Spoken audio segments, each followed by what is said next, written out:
ନମସ୍କାର ଦର୍ଶକ ବନ୍ଧୁ, କେଦାର ଗୌରୀ ଧାରାବାହିକରେ ଆପଣମାନେ ଆଜି ଦେଖିବାକୁ ପାଇବେ ନିର୍ମଳା କହିବେ ଗୌରୀକୁ, ନାଇଁ ଏବେ ପୋଡ଼ପିଠା କାଟେ ନାହିଁ, ତାକୁ ଅଲଗା ରଖିଲୁ, ସେଇ ହାଣ୍ଡି ଅଲଗା ରଖ।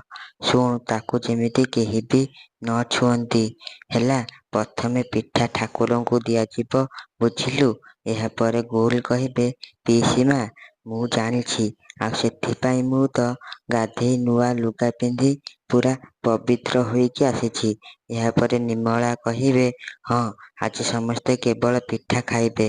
ଏହାପରେ ଗୌରୀ କହିବେ, ଆପଣ ପୋଡ଼ପିଠା, କାକରା ପିଠା, ସିଝା ମଣ୍ଡା ପିଠା, ସବୁ ପ୍ରକାର ପିଠା ବନେଇ ଦେଇଛନ୍ତି। ଏହାପରେ ନିର୍ମଳା କହିବେ, ଆରେ ମା, ତୁ ଆଉ ସ୍ୱପ୍ନା ମୋତେ ସାହାଯ୍ୟ କଲ ବୋଲିକିନା ମୁଁ ତ କରିପାରିଲି ନା। ଠିକ୍ ଏହି ସମୟରେ ବୀଣା ଆସି ସେହି ସ୍ଥାନରେ ପହଞ୍ଚିବେ। ଏହାପରେ ନିର୍ମଳା କହିବେ, ଆରେ ବୀଣା, ତୁ କ'ଣ ଆଜି ଏତେ ସକାଳୁ ଉଠି ପଡ଼ିଲୁଣି?